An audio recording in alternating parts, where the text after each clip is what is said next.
Inspiration, brave action, and heartwarming journeys. This is what the Louise H. Reed Show brings you. Now, here's your host, Louise H. Reed. Hello, hello, hello. Good morning, good afternoon, good evening to all of my listeners, wherever you are joining us throughout the world. We are fortunate to have here at Contact Talk Radio listenership in over 145 countries. Talk about a global impact. So thank you for joining me today. And I'm excited to share with you another amazing guest. Before we get to that, though, I wanted to share with you something that I shared last week for the first time. And that is, well, taking a step back for a second, my regular listeners know that I started my coaching business, Redefining Motherhood Academy, to empower and uplift women. And so I'm thrilled to announce this new collaboration I have with an amazing organization called Pearls with Purpose. And they are a social impact organization dedicated to disadvantaged women in developing countries, where women are given a hand up instead of a hand out through micro enterprise training. So thrilled to share that latest news. Information about that and information about my Redefining Motherhood Academy, and of course about my guest that I have on today, Alexandra Salamis, can be found on my website, louisehreed.com. So let's get started with my wonderful guest today, and I will start that by sharing a little bit about her. Alexandra is the founder and president of Integral Leadership Design. She is a passionate leadership consultant and coach who challenges and inspires leaders, teams, and organizations to expand their perspectives and skill sets in order to implement real and lasting success and change. Our world is rapidly changing, and Alexandra believes we need more women leaders who are empowered to lead like women, leaders who are authentic, powerful, and feminine. As a former award-winning executive, she understands the challenges that women face in the workplace. In fact, she specializes in this area, assisting women who are beginning their careers to the seasoned executive who wants to scale her positive impact. Alexandra has a whole host of various customized services, including coaching, consulting, and corporate programs to help individuals and businesses succeed. Most recently, Alexandra, and we're almost done, I could go on for a really long time about this amazing woman. But most recently, Alexandra has been nominated for the Governor General's Award in, oh dear, in what? How about you can help me out here, Alexandra? The Governor General's Awards in commemorative. Thank you. I've got a typo here on my bio. Commemorative of the person's case for her work in advancing gender equality, and for Canada's Top 100 Most Powerful Women Award in 2018. Finally, she is a Forbes Coaches Council member and a Forbes contributor. So I am humbled and honored and thrilled to welcome Alexandra Salamis to the show. Oh, thank you, Louise. And I am too. And best of luck in your new venture. It sounds very exciting and positive and really what's required, right? Absolutely. You know, one of the things that drew me to this organization is actually the thing that drew me to you. And so that's an interesting common thread right there. And that is about women empowering women. Yep. I found that in your bio, and immediately after reading that about you, I was drawn to connect with you. Although that's not why you're on the show, the connection then just continued. I think you're a powerful, intelligent, strong woman who is very humble and just wants to help others rise. So I want to sort of unpack some of this as the hour unfolds. So what I'm always really interested in, and my regular listeners know this, is I'm interested in the journey. It's easy to look at your beautiful website, hear about your accolades, and it's easy to look at someone like you from the outside and think, wow, well, she's really successful. I can't ever do that. And so I really believe that by sort of rolling the clock back a little bit and understanding some of the journey that you have experienced and some of the challenges really helps to empower and motivate others to be able to take brave, bold action in their own life. So let's start perhaps when you were a little girl, little Alexandra. What did little girl Alexandra want to be when she grew up? It's interesting. First of all, I think it's really important to unpack this because you're absolutely right. There's kind of this veneer that we portray to the world. And what we don't see and hear about is the journey, right? And that the journey is not like this. It would be lovely, right? But it's more like this, right? The jungle gym. Right, exactly. And what did little Alex? Well, it's interesting, but my name, the roots of my name, Alexandra, is a helper of, I'm going to say, humankind.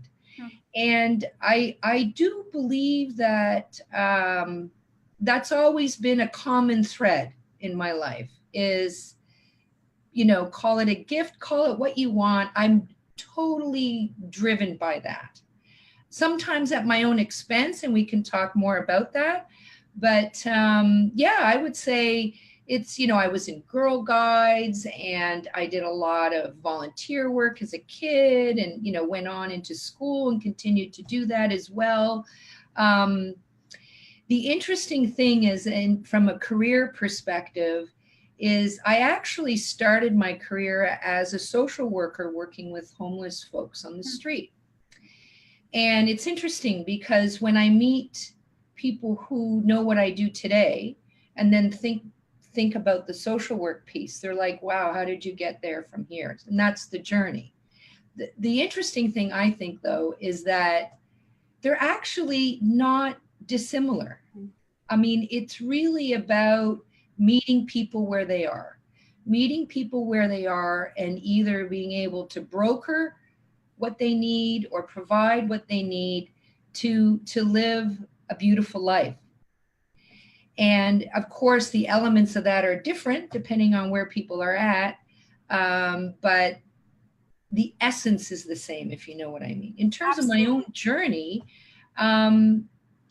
the thing that dawned on me while because I started as a public servant here in Ottawa, and then I had a wonderful opportunity to move to New Zealand. So jobless in New Zealand. You learn a lot about yourself in those situations, that's for sure. Yeah, there's nothing, like moving 10,000, I don't know how long it is, but 13,000 kilometers away to really test you.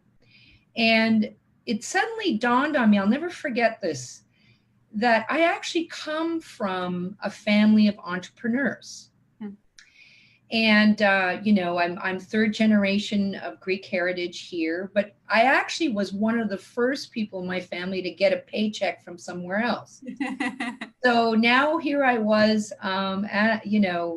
thinking, okay, you know what, I'm going to strike out on my own.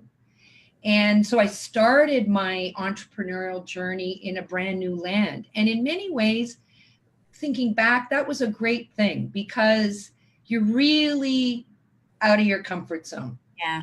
And to become an entrepreneur, you need to be out of your comfort zone, because an entrepreneur is more than just business, right? It's more than just getting your business up and running, although that's a tough piece. It's really about digging into yourself and pulling out things that you didn't know you had. And, there's a financial piece to it. There's an emotional piece to it. There's a relational piece with others piece to it. I mean, there's so many pieces, and it pushes you to really dig deep.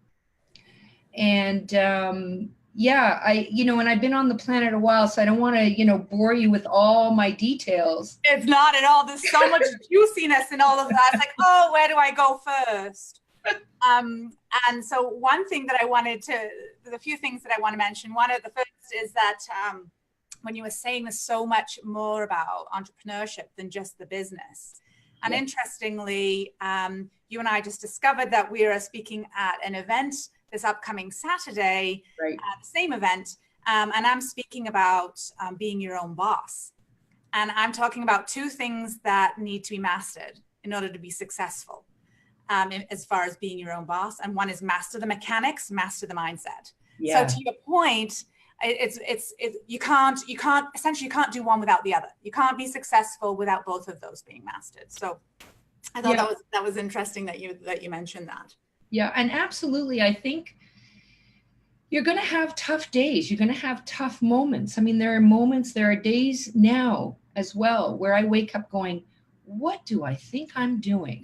Where did this come from? This belief, and having said that, though, there's always this other little voice that comes to the front and says, Alex, you're just having a tricky moment. Yeah.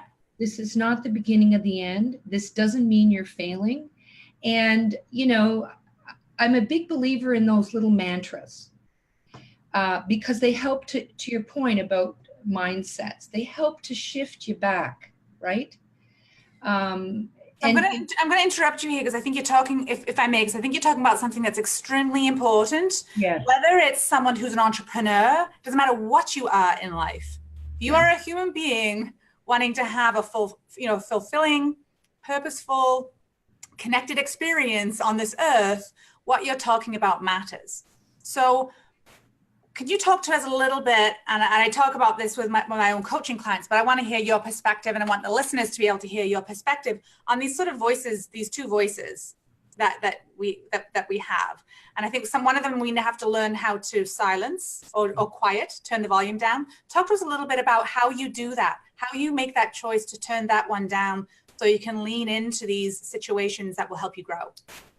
I think part of it, I didn't always have this ability, that's part of the journey, right? Is developing and growing. And I'll never forget the day. I actually remember the day I actually realized that I have negative thoughts. So it was the realization. So the negative thoughts were happening and they were just so ingrained that I didn't even notice to notice. And I don't know what happened. I have no idea. But all of a sudden I noticed. And so I started to just notice. And I kind of freaked myself out in the noticing because I noticed that I have a lot of them. It's like, oh shit, where did these come from?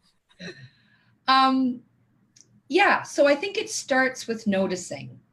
And then the other piece is noticing the harshness that I was speaking to myself with, almost like I'm another person listening to myself and saying, wow, I'm not very nice to myself. I'm very critical and judgy. I'm very hard on myself. I think women share a lot of those pieces typically. And then I ended up changing my screensaver. And it basically had this running line of be kind to yourself.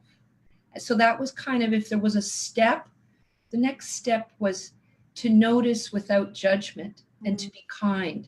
That's certainly something as a coach I would offer someone else to think about. Yeah. In our coaching practice, we hear this, and often part of what we do is mirror back. This is what you just said. What do you think? Oh, wow, that's pretty harsh. Yes, it is. And it's harshness that you have on yourself. And so it's in the noticing, and then in an honoring of being kind to yourself. Because we are kind to others. Why wouldn't we be kind to ourselves? It starts with us. It's so interesting what you're saying. I too remember the moment that I heard this negative mindset, and it was my mom actually that brought it to my attention. And my mom, still have a wonderful relationship with my mom. And I was one of those good girls. I still think I am a good girl, but I was one of those good girls growing up. So when my mom said something to me, I paid attention. And she said to me one day, I was in high school, and she said, oh my gosh, Louise, you are complaining all the time. And I was taken aback because I didn't think that I was.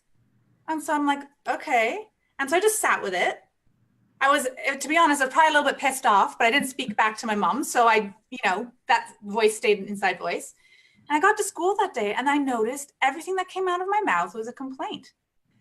And I was so thankful that my mom actually told me that, because in that moment that changed. Yeah. Without awareness, you can't do anything differently. When you do have awareness, it doesn't mean that you can change as quickly as that. But because of that particular thing I wanted to pivot, it was easier to do that. So it is amazing the benefits of having that outside person who has your best interests in mind, that can give you that kind of perspective. And I've said it before, I know you've heard me say it, I truly believe that everyone needs a coach and a therapist, and coaches and therapists are no different in terms of needing a coach and therapist as well. I'm curious to know what your take is on that. Oh, absolutely. I think that it's really important to have people, what I would say, have people in your corner who are watching your back.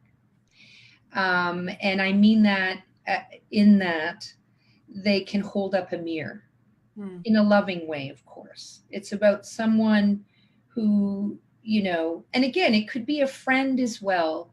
I myself have a coach and a therapist, and, I go to them for different things. And it's been invaluable to me because, again, as life is life, lots of change happens. There's a lot of uneasiness. People come and go in our lives, whether it's, our relationship with friends or, intimate others or whatever. And I've been very fortunate, thinking about my therapist right now, who has been a constant in my life for, I would say, over 10 years now. Yeah. And invaluable to me. And I think it's important too, that it's okay to say that. It's okay to say, I've got someone in my life and it works. Yeah. Yeah, I think I really appreciate you sharing that and being so open with that, because I too am very open with that. And I think that the more that we can talk about these things more honestly, open and authentically, it really allows you, it frees you. It really frees you. It's when wearing masks or hiding, yep. Doesn't mean you have to have an open kimono, but at the same time, being able to share with certain people in appropriate times is really quite invaluable to yourself and freeing you, and also in supporting others. And so at this time, I wanted to mention Dr. George. If you are listening, he's my therapist who has been in my life for more than 10 years, actually. I want you on this show so you can share your perspective on all of this goodness. So Alex, you focus, so I'd like to focus a little bit of the conversation now on women in business. And so what are the things that you have noticed in your experience that women in business typically, and I know it's not, we're going to be making some generalizations here, but you see them struggling with the most in business and climbing the ladder, so to speak? I want to start by saying that, and I love this saying. It's not really a saying, it's a quote of some sort, but an overworked strength is a weakness. So I want to start with that, because I think, women bring lots of strength to business, to the world, of course. But sometimes we overdo it. And that's when a strength can become a weakness. And that's kind of what I see when I'm coaching women. A prime example of that is perfectionism. Women seem to, quote, suffer from perfectionism. And you don't want to go perfectionism bad. It's more about, when you think about it, the roots of perfectionism are actually a strength, because it's about wanting to be excellent. There's nothing wrong. In fact, it's wonderful in terms of pursuing a personal excellence or wanting to be excellent. Where women get into trouble a little bit is when that turns into perfectionism. And what that ends up looking like is that it's never good enough. I'll give you an example, because I do suffer from perfectionism. So I used to live out of town a little bit, so my commute was a little long. So I went in, I saw a client, came out of that session, felt very good about what had happened and my interventions. Felt really great. Got in the car.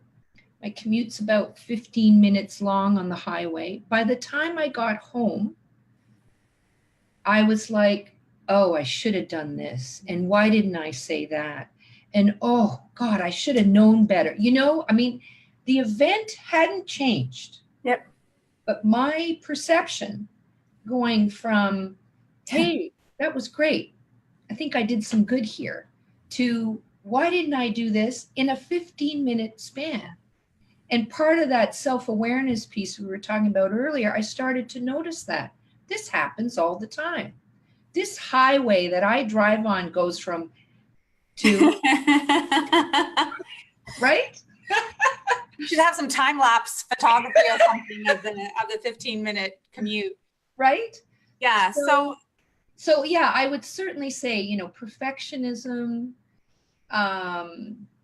pleasing, wanting to please. There's a number of I'd call them self-defeating behaviors.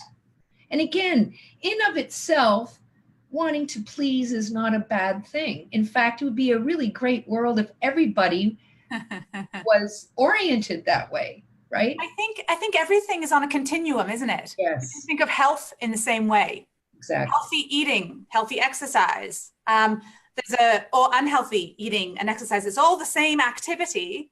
It's where on the continuum that lies. Exactly. So, you just raised some really juicy stuff about perfectionism. And I'm imagining there are some listeners right now hanging on to every word you said because they were seeing themselves in that.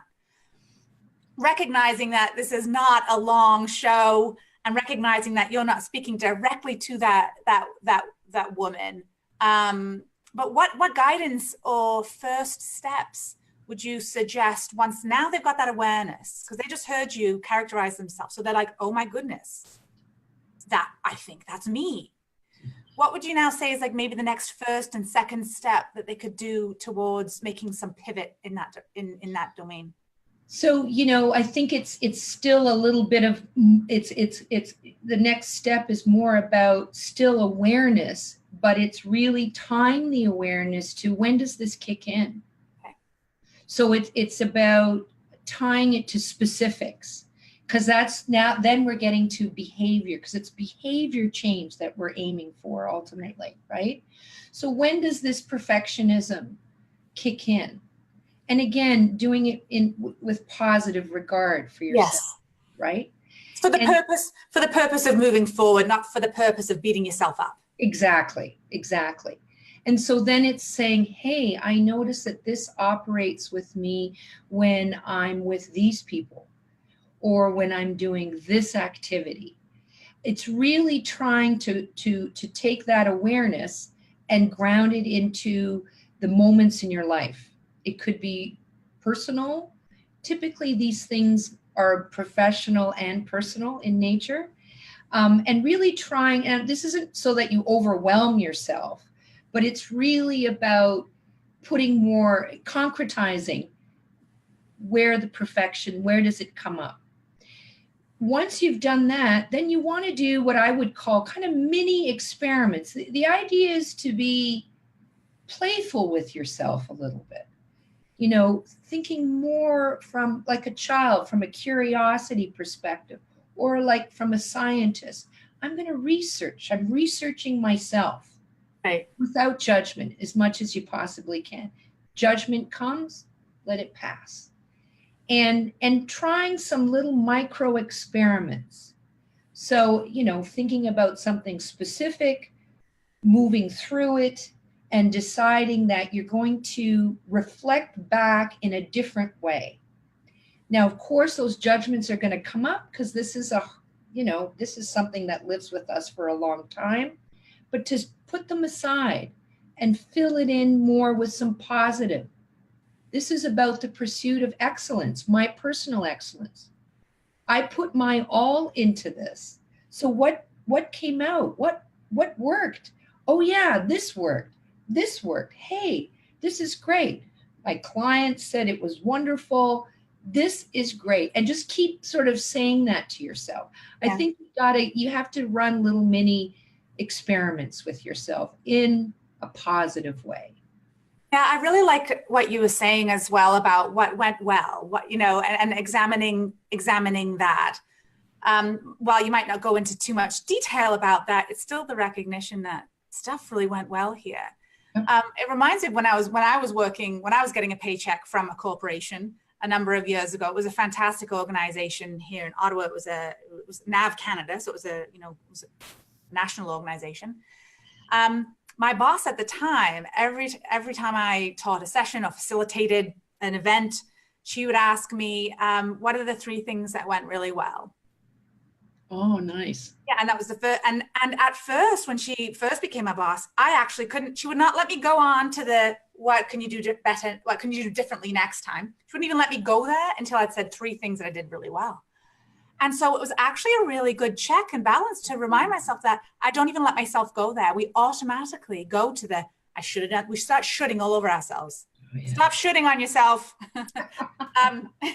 But we do. And so there's lots of learning even in that. So I really I couldn't agree more. I remember when I was in school, and I think people sense stuff, right? And my prof, every once in a while I'd go to him and say something, and he would say to me, "It's good enough, Alex." He must have said this to me about 5 times in different situations. And I thought, that's a great mantra. Because in the doing, if you're a perfectionist, it's not only about looking back, but it's also in the doing, right? You're putting your all into it. And that's part of the issue with perfectionism, is that if you've got a lot on the go, you can run yourself ragged with perfectionism. I mean, you could argue perfectionism is a form of self-abuse. Yeah. I actually completely agree with you. I was watching a video yesterday, and I believe it's relatively old. I want to say about 5 years old. It wasn't brand new, but this psychologist, I can't remember his first name, so it was Dr. Schwartz. He was talking about how, and this was a mantra I learned from my mom as well, was that, and he was saying that good enough is sometimes good enough. Mm. Nice. And he was talking about, it was in the context of having all of these choices nowadays and how many options we have available to us. And we think that option is king and or queen. But in actual fact, it's too much for our brains, especially with the lack of expertise we may have on, we can't be experts in all of these things that we're then expected to make decisions on. So the point of saying this was, he was saying that people typically either are a maximizer or a satisficer. And those who are maximizers tend to be perfectionists and are often quite unhappy because they have to do all of the research, get all of the information to the nth degree, and it's overwhelming. There's just far, far, far too much. Our life is just so busy, and we have lots of expectations on ourselves and that others have on us. And so that's when he was talking about if you satisfy at times, where good enough is good enough. Sometimes that's good enough. And so I thought it was an interesting video.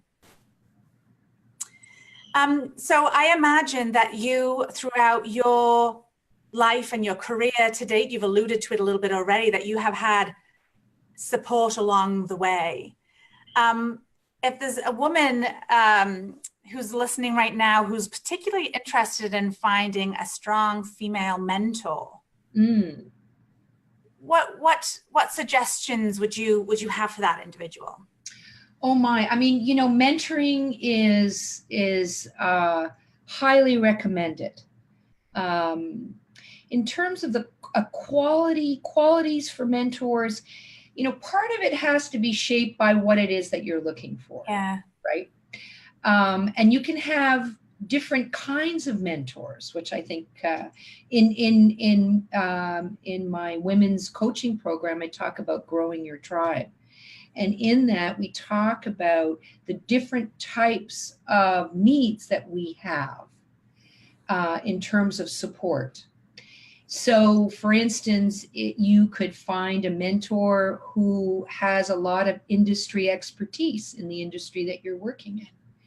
You could have a mentor who is been an executive, for instance, or is an executive. If you're interested in becoming an executive, or you already are and you want to continue on that journey, so you could mentor with a woman who is an executive, and then your conversations would be about, what's that like to be a woman executive. So that we have different needs. You can have someone who's willing to be lovingly honest with you, who can give you some really good feedback, because that's the other piece as we move through life. And self-awareness is good. It's important, absolutely. But the piece that's missing with that is, how am I being received in the world? What's my intention is this, but is what I intend actually how people are perceiving me? Right. So having mentors who perhaps can view you, whether it's in the workplace or in your personal life or whatever, who can, from a loving perspective, give you that feedback, that is invaluable. And basically you just thank people for that. Mm-hmm. So there's different requirements for mentors. So a lot of it is about, what are you looking for? I would say overall, you want to look for someone, I think, who shares a common value base to you. Because what they're going to say to you will be shaped by their values, right? That doesn't mean that they have to be exactly, we're not looking for a carbon copy of you, but simply someone who's driven from the same place, right, will help you to keep moving forward, or moving in new directions as well. Right. In the direction that you will most likely feel quite grounded in. Exactly. To your own core. Exactly. Do you mind sharing, how did you share us a little bit about your own values in terms of how you came to learn what they are? I was fortunate. I ended up doing an MA degree in something called Human Systems Intervention, and highly recommend it, because there's a personal journey component to it. It's really about, the program comes from the perspective of this idea of self-leadership, right? And so part of self-leadership, part of a growing awareness, part of discovering and living your purpose, those are all driven by values. And so I actually did an exercise, had to write a paper, in a very formalized way, because I had never really concretized my values. I kind of knew what they were, and I suspect most of us are like that. But in my coaching program, that's actually one of the exercises, is looking at a list of values and really coming up with, what are your core values? What are things that are non-negotiable for you? I think that's really important, because in the crazy world we live in, you need a strong core, because everything else is changing, but your core is what's going to help you navigate through. It's going to help you in determining, is this an organization I want to work for? It's going to help you in determining, is this somebody I want to be friends with? It's a constant, right? It doesn't mean values don't shift, but they're with you. And so, there aren't a lot of rules out there in the world anymore. I actually think that's a good thing, but there are your values, and it's against that you can figure out, should I be doing this? Yes or no. It also helps too with we get distracted, right? The world is very distracting. Mm. And again, if you're looking at 10,000 different things to do, I know this helps me to focus. I'll see an opportunity, because I love opportunities. Mm. And that's one of my challenges. I jump into opportunities because I'm so thrilled by them. And then when I get into the meat of them, I'm like, oh my God, what have I signed up for, right? Guilty as well as charged, hand raised. You know, and it's like, oh God, how did I get here? Anyway, I know how I got there. With values, by checking into your values, it can help to kind of, is this something that's aligned? You know, your values, your purpose, checking in with those. Should I do this or not? Because there's a lot of things that you can do. Yeah. And it helps. And of course, learning to say no, that's another part of that, right? Or not now. I mean, sometimes we have problems with no. So try not now, you know. And that goes, I think that goes back to one of the self-sabotaging behaviors that a lot of women do engage in, and that's the people pleasing. And so as a result of that, that can be difficult to say no. And so I like those couple of suggestions that you just gave around that, or even just saying, I'll get back to you. Yes. Buy yourself some time. Yes. So I really like that. I also thought it was very interesting. I'd never thought of it this way, how you said that, you know, in the world today with fewer sort of rules out there than there perhaps may have been, that your rules essentially, or your measuring stick becomes your own personal set of values. And so I think more than ever, it's important to have clarity on what those are. I know I too have a values exercise in my coaching program, and I've done it myself, obviously. And mine are passion, love, and growth. And even though I intuitively knew these were my values, I wasn't able to put a label on them. It was interesting once I could, because then I started noticing and reflecting from time to time on either relationships or jobs that didn't go as well as I had hoped. And it was, you know, it's easy to connect the dots looking back, isn't it? Yes. And so then with those having a bit more clarity around what those are and being able to articulate them, it, you know, it certainly has helped some of my decisions going forward. So I love how you described all of that. I wanted to ask you go back to when you made that big, brave, bold move, 13,000 kilometers away from home, and deciding, why not now start my entrepreneurship journey? You know, I'm already out of my comfort zone. Let's just give this a go. You know, let's put myself out of my comfort zone even more. No doubt there were feelings of self-doubt. And I think that's a very common thing that individuals feel when in those situations. So talk to us how you actually moved forward productively in that, as opposed to having fear and self-doubt cripple you. Yeah, it's you know, it's hard to pull out the steps, but what I will say is I think you need to expect that there will be moments of self-doubt, and that is part of the journey. The trick, to your point, Louise, is not have that cripple you, right? Right. And figuring out, what do I need to do to pull out of that? Because it's not just one moment of self-doubt. Of course. Oh yeah, if only. Right? If only somebody said, well, you'll have 3 moments and then you'll be fine. Unfortunately, it doesn't work that way. One of the things I would say, though, and is take care of yourself. So this is more of an investment piece. Get as much rest as you possibly can. Eat well, exercise. You know, those really help with something looking bad something looking good versus something looking bad.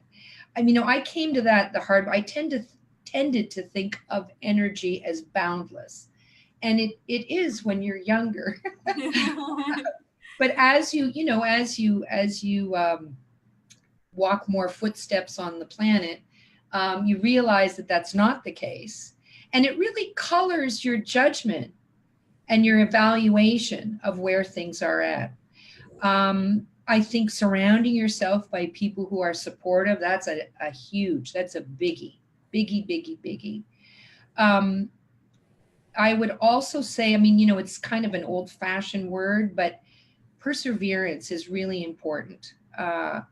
Knowing that a lot of times the failure that you might be experiencing doesn't have a lot to do with you. Right. And understanding that. In my circumstance, I was in a brand new country. I had no network. So I was really behind the 8 ball around that, and recognizing, okay, maybe I need to start developing. So you might have to take a few steps back and a different run at it. So rather than going out and selling my wares, maybe what I need to do, and this is what I actually started to do, but I kind of fell in it. You know what? I need to expand my network. I need to, and actually that dovetailed really nicely, because being an expat in another country, that's what you want to do anyway. Right. Socially you want to do that. So I ended up kind of taking a bit of a chill pill. Alex, you're here, you're in a brand new country, beautiful, wonderful experience, and there's this kind of cloud hanging over your head. Instead, turn this around and look at this as an opportunity to expand your network, and then see where you land. I love the description. I just think there's so much to be learned from hearing other people's journeys and stories. So I really appreciate that. And it just sounds like sometimes you have to slow down to speed up. Yep. And I feel like that's exactly what you did. That you're trying to, a bit of like a bull in a china shop, right? This is going to work. I want this to work. And you've got perhaps really good ideas and lots of skills and lots of things to bring, but it's just not in that way. When you can kind of slow down, it expands your perspective a bit. And perhaps it's a different path that will get you there. I'm a bit of a slow learner, apparently, because it took me to the age of 40 to figure that out. But, I'm quite happy to say that I did have that awakening. I like to call it a midlife awakening. And so it is, it comes to people at very, very different times. It really does. So how do you help women navigate this kind of situation in the workplace? Because I'm sure that you're working with women who, you've got this ability to work with women to help them be fully, completely them as a woman and in business. I'm sure they've come up against some of these roadblocks, as I have, as you may have. So how do you navigate that with them? Well, as you know, every situation is different. And I really, I liked how you put slowing down to speed up. I think, we're very goal oriented, and that's a good thing. It's not a bad thing. But the goal sometimes is really far. It doesn't mean that, you shouldn't have that goal. But the idea is maybe there's some steps in between. You're wanting to work so that the goal happens tomorrow. Well, so a lot of it is exploring expectations. I think that's a key. That's good. I'll give you a personal example is, I was going through a marriage breakup, and I'm chatting with a friend of mine, a girlfriend of mine. And I said, how long is this going to take, kind of moving through the other side? And she said, oh, Alex, it's going to take at least 2 years. And I'm like, no way. I've been on the internet, and, I looked up everything that I needed to do to fast forward myself to start looking forward rather than sitting in the muck of the past, right? Yeah. So, I did all the things, right? I bumped up my exercise, got hobbies, pulled my friends. Well, I would say looking back, it took 5 years. Not that there's a definitive, okay, I've arrived. I hate to say this because it's not really a concrete answer, but in many ways, it's going to take as long as it's going to take. Mm-hmm. And sometimes you need to take a bit of a detour to work on something, because that'll take you somewhere else that will then help you get to your goal. So a lot of the work that I do is not just about the goal, although we keep that in mind. It's about what's going on in the here and now around me that I can work on, that will give me that sense of moving forward, because that's part of it, right? Is a sense that I'm moving towards it. And what are my expectations? I think with entrepreneurship, a lot of people have what I would say are unrealistic expectations of when am I going to make it, whatever that means. And we tend to have short runways around that. Well, what are you going to do when you've gone beyond that runway? Talk to entrepreneurs in the case of that. Speak to them about how long do you think did it take? And there's going to be ebbs and flows in that journey too. So you really want to kind of arm yourself and be as realistic as you possibly can moving forward, because you don't want to set yourself up, right? Yeah, absolutely. I've also learned along the sometimes rocky path that has been my life, to trust the process. Yes. And had my mom didn't, probably she was very wise not to ever tell me that when I was younger, because I think I would have, I wouldn't have had a positive response to that. Although it was exactly what I just needed to do. I wanted everything. I wanted to achieve everything now. I loved how you said I did all the things. And so that's what I did. And I've gone through my life doing all the things. So therefore I should be here now. Right. And that isn't, and that isn't the way that it works. Yet in this world where this hyper-connected internet, hyper-connected from an internet perspective, and yet not very connected from a real human being perspective, I think that actually perpetuates the problem of thinking if I do these things, I will have this. Oh. If I do these things, I will be here. And so I love what you do to unpack all of this, this work and the expectations, et cetera. And I think it's I know that there's lots of juicy stuff that the listeners will be getting from what it is that you're sharing now. I'm a fan, as you have mentioned, of mantras, of using tools to help to create some semblance of order in my day, but still have room for flexibility and ebbs and flows. What are the things that you have in your day, whether it's a morning ritual or some cornerstones of your day that help keep Alex? It's interesting, I've developed these from, recognizing my bad habits. So it used to be early in the morning, I'd get up and get my coffee and I'd be on social media right away. And I've stopped that. Instead, what I do if the weather's nice outside is I go and sit on my balcony, in my porch, and I just am. I don't know how else to say it. I'm being, right? Notice the trees, I watch the squirrels. I wake up quite early, and just am.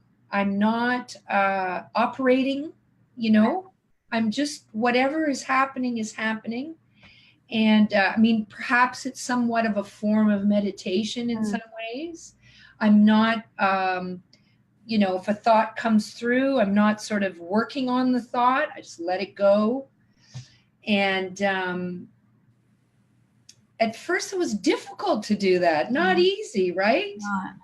And it felt kind of artificial a little bit. And I found myself sort of eyeing my phone, right? And so tried to make it easier, left the phone inside and went outside, right? So it's all these little adjustments, micro adjustments that I've made so that now I've managed to move from, I know this is good for me, but I'm not, to I seek it out. It's my time. It's not my business's time. It's not my client's time. It's not my family, friends, whatever time. This is my time, and I protect it. I do that for about half an hour. I wake up quite early so that I can do that. And it has, I would say, completely changed my life. In what ways? Yeah, it's helped me to be calmer around unexpectedness. because, we do have unexpectedness in our lives. That is life. Absolutely. I know it's kind of an old term, but it keeps me grounded. It keeps me solid. It keeps me, I tend to ruminate a little bit. So it stops me from doing that. Because I look at life more in a moment perspective, right? So rather than worry about something I'm not prepared to do yet that's occurring in the future, what do I have in front of me? And it helps to chunk out life. I mean, it's sort of like, well, Alex, how did it do that? It's really about being centered, more centered. I love all of what you're sharing, and there's so much scientific evidence as well to back up what you're saying. I've got a degree in biology, so I love the science behind this stuff. Yep. And as you were talking, it reminded me even of two things. It reminded me of something that I did last night with one of my boys, and something that happened this morning. Last night, one of my boys was talking about having some chest pain, and I'm thinking, bless his heart, he's 12, and it's likely he doesn't have any heart issue. Otherwise, I certainly would have been going to the hospital. I'm thinking he's got some anxiety, so I'm thinking it's probably his anxiety. And so, interestingly, I was reading a book, and at that very moment, I looked down at my book, and there was this guided meditation. And so I said, okay, Cam, so close your eyes and just and trust Mama. And so he said, okay, Mommy. Bless his heart, he still does that. So I'll hang on to that as long as I can. And so I read through it. And by the end, he was calm and just sort of centered. And it's like he could take on the world. He opened his eyes and he's just like all set and ready to go. And so that's just even one example in a moment. And we're not talking repeated day after day, but imagine that. And that's what you have said that you do day after day. That really does influence the way that your mind receives, hears, and your body responds. And I won't bother talking about the other example this morning because that one's enough. I wanted to we're getting close to the end of the hour, and I wanted to ask a couple things. One is, how would someone or some organization know, this Alex woman, I need to reach out to her? What would they be thinking or feeling right now? What would they be thinking or feeling right now? Yeah, so maybe it's an individual, so a woman, or even an organization, because I know you help them. Gotcha. I think on an individual level, one of the pieces that I would say is kind of a cornerstone of sort of where I'm coming from is the idea, particularly for women, of being, how can I be authentic? How can I be powerful and be feminine at the same time? Yeah. So if those things are resonating with you, if that's something that is kind of something's causing something bodily in you, I'd say reach out, Fantastic. Corporate wise, yes, I do a lot of corporate leadership development work. And a lot of that is driven more around what I would call an approach to leadership that's well known, called servant leadership. And it's interesting. Servant leadership's been around for a long time. It's an old idea, but I think it's having a renaissance. A resurgence. So fair to say that organizations, so there's a leader listening right now who thinks, I'm sick of the same leadership development stuff. Yep. I want a new approach. I know I need something. Yep. Alexandra would be a great person to reach out to. Alexandra, what is the best way that people can reach you? Best way is go through my website. It's www. It's a long one, integralleadershipdesign.com, or just Google my first and last name. You'll find me there too. Alexandra Salamis, Salamis. And let's chat. It's all about connection and conversation to see, is this something that we should be doing together? Absolutely. And I also know that if Alex wasn't the right fit, she would absolutely say that and direct you to someone who would. So there's nothing to lose in having that conversation. Absolutely. So at this time, I'd really like to thank you, Alex, for this chat. It's been an amazing 1 hour spent with you. And I know you've delivered a lot of excellent content and little hacks to our listeners. So thank you so much. Thank you, Louise. And also, I can't end this show without saying a big, huge thank you and overload of gratitude to my loyal listeners.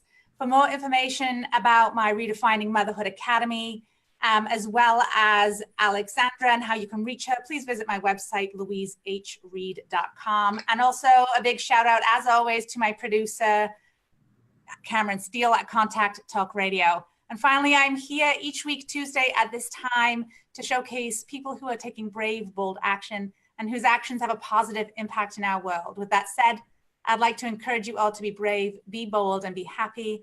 Until next Tuesday at 11 a.m. Eastern Standard Time, I'm Louise H. Reed, wishing you all an amazing day. Bye, friends.